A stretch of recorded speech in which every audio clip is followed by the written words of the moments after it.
Chennai D நகர் பகுதியில் தூய்மை பணியில் ஈடுபட்டு இருக்கும்போது பெண் ஒருத்தவங்க 45 பவுன் தங்க நகையை குப்பையிலேருந்து எடுத்து போலீஸ் ஸ்டேஷனில் ஒப்படைச்சிருக்காங்க. இந்த விஷயம் சோஷியல் மீடியாவில் மிகப்பெரிய பேசு பொருளாக மாறி இருந்தது. அண்ட் அவங்களோட நேர்மையை பாராட்டி பலருமே இவருக்கு பரிசுகள் கொடுக்க ஆரம்பித்தாங்க. அந்த வகையில் தான் பத்மாவுக்கு முதலமைச்சர் மு.க.ஸ்டாலின் அவர்கள் 1 லட்சம் ரூபாய் பணம் கொடுத்து ஷால்வை போத்தி மரியாதை செஞ்சிருந்தாரு. இந்த நிலையில் சூப்பர் ஸ்டார் ரஜினிகாந்த் அவர்களும் அந்த பெண்ணோட நேர்மையை பாராட்டி வீட்டுக்கு கூப்பிட்டு அவங்களுக்கு தங்க செயினை பரிசா கொடுத்திருக்காரு.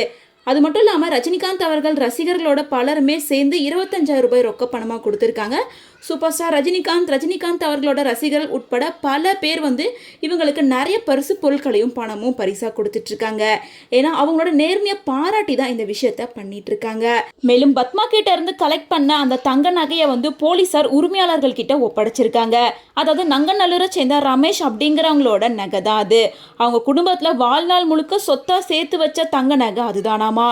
ஸோ திரும்ப அவங்களுக்கு கிடைச்சிருச்சு அப்படிங்கிறனால அவங்க போலீஸ் ஸ்டேஷன்லேயே பத்மாவுக்கு பாராட்டுகள் சொல்லி அவங்களுக்கு நன்றியும் சொல்லியிருக்காங்க. தூய்மை பணியாளரான பத்மா ரொம்ப கஷ்டப்படுற குடும்பத்தில் தான் இருக்காங்க. அவங்க கையில் கொஞ்சம் கூட காசே இல்லை. இப்படி கையில் காசு இல்லாத நேரத்துலையும் அவங்களோட நேர்மையை கைவிடக்கூடாது அப்படிங்கிறதுக்காக இப்படி ஒரு செயலை பண்ணியிருக்காங்க அப்படின்னு பலருமே அவங்களோட செயலை பாராட்டி எல்லாத்துக்கும் இப்போ அவங்க ரோல் மாடலாகவும் மாறியிருக்காங்க.